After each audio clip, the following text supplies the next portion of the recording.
कोई रोगाणु जाएगा तो उसको नष्ट कर देगा। लेकिन सब अपनी अपनी क्षमता भर ही काम करेगा। क्षमता से ज्यादा होगा तो भोजन के साथ रोगाणु आगे भी बढ़ जाएगा। अब क्या होगा कि अमाशय में तो भोजन का पाचन जो होना था हो गया। सबसे बड़ा स्टॉकर जो है भोजन की अमाशय ही है। अमाशय के बाद भोजन जो होता है छोटा पतला लेग की तरह बन गया, उसको कायमा बोलते हैं। अभी कायमा के द्वारा जो होता है, कायमा जो होता है यहाँ से देखिए, यहाँ से ग्रहणी शुरू हो जाती है। यह देखिए ग्रहणी है, इसको हम लोग बोलते हैं ग्रहणी बोलते हैं। यह ग्रहणी जो होता है छोटी आंत के भाग होता है, छोटी आंत के। ये सब छोटी आंत होते हैं, ये सब छोटी छोटी आंतें, सब छोटी आंतें हैं। अब फिर यहाँ से जो है निकल करके यहाँ से बड़ी आंत चला, बड़ी आंत हो गया। ये सब छोटी आंत हो गया, ये सब जो हो गया आपको छोटी आंत है।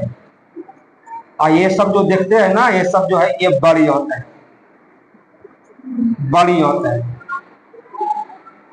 अब क्या होगा कि ग्रहणी से होता हुआ चला, ग्रहणी में भोजन जाएगा। जैसे ही ग्रहणी में भोजन जाएगा, देखिए यहाँ पर कुछ लगा हुआ है, ये पित्ताशय है। ये पित्ताशय से पित्त निकलते। जब तक अमाशय में भोजन था तब भोजन ये हाइड्रोक्लोरिक अम्ल के कारण भोजन अम्लीय था। अब भोजन जैसे ही जो है ग्रहणी में प्रवेश करेगा, वैसे ही जो होता पित्ताशय से पित्त निकलेगा।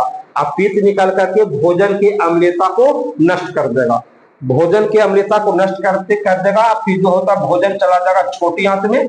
छोटी आंत में भी विभिन्न प्रकार के एंजाइम स्रावित होते हैं, उसको आंत्र रस बोलते हैं। और आंत्र रस में ढेर सारे होते हैं, ट्रिप्सिन होता है, एमाइलेट होता है, पेप्टीन होता है, और तरह तरह के इन्वर्टेज एंजाइम्स होते हैं, ढेर सारे एंजाइम्स होते हैं। सभी एंजाइम्स जो होते हैं भोजन के प्रमुख अवयवों को ऑक्सीकृत कर करके उसको पोषक तत्वों में अवकृत करते हैं।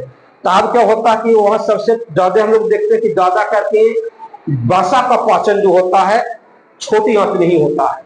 वसा का पाचन छोटी आंत में होती है, और छोटी आंत में संपूर्ण भोजन का पाचन हो ही जाता है। यहां पर देखेंगे कि छोटी आंत में